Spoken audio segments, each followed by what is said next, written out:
Welcome back to the Remotely Review. Did you guys hear about Kristin Cavallari? Yeah. Kristin Cavallari and Jay Cutler, they're getting a divorce. It's unfortunate, but I could have predicted this a long time ago. I mean, up on season 1, episode 1, the first 30 seconds, I could have told you guys this thing was headed for disaster. I'm sorry. I love you, Kristen, but the marriage, it seemed doomed from the start. It did.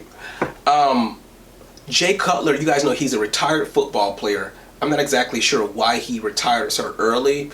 You know, you got people like, what's the guy who's married to Gisele Bündchen? What's his name? Tom Brady. Tom Brady's still out there playing football. And Jay Cutler somewhere retired. Maybe he got hurt, I don't know. But apparently there's some money still somewhere because he's got a big, nice, fancy house out in Nashville. And this is where he and Kristen resided during the time where I got to know them. Now, don't get me wrong, I've always been a fan of Kristen. I followed Kristen since Laguna Beach. And so Kristen has always been a thing for me. But when I learned about Jay Cutler, I mean, I wanted them to work out. I wanted it to work. I mean, you know, this is a good catch. You know, he's a football player. It's Kristin Cavallari from Laguna Beach, the OC. You kind of expect that thing to happen, right? It did seem a little awkward for Kristen to be out in Nashville of all places, but I think she adapted well. It looks like she met some good people out there. Her business, what was it called? Uncommon James. Yeah, Uncommon James. It looks like she was doing big things with that. Even out in Nashville, yeah, Kristen was doing big things with Uncommon James. I don't know what happened with the marriage, though.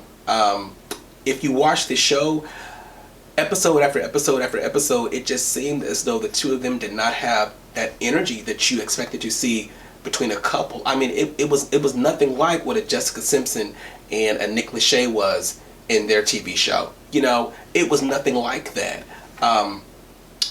You could tell that something was wrong. There was trouble in paradise. Something was rotten in Denmark. You know what I mean? Something was rotten in Denmark from the start. And they're saying that they did not break up for infidelity. They're saying that they simply grew apart. This is a statement that Kristen released, okay? She says that they did not cheat on each other. They simply grew apart. Now, I do understand that. That can happen in a relationship. There's not necessarily any cheating or scandal involved, but the two grow apart. And that can happen. And if anybody that can relate, please drop it in the comments. I'm sure you've been there before.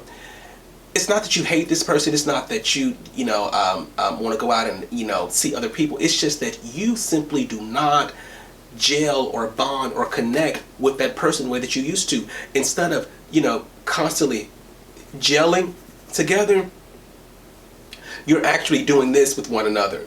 You're doing this.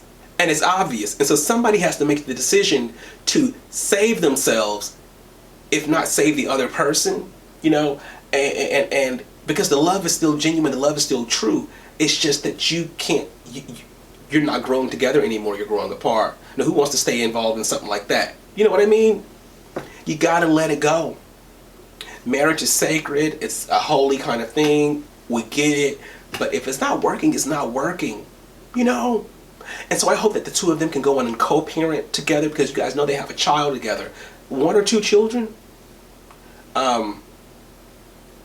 I hope that they can go on and co-parent together. I hope the divorce is a simple one that's not too overbearing on Kristen, because I want Kristen to get back to her show. I want Kristen to get back to Very Cavallari. If she has to bring it back to LA, I'm all for that. I want to see Kristen win. I think she deserves it.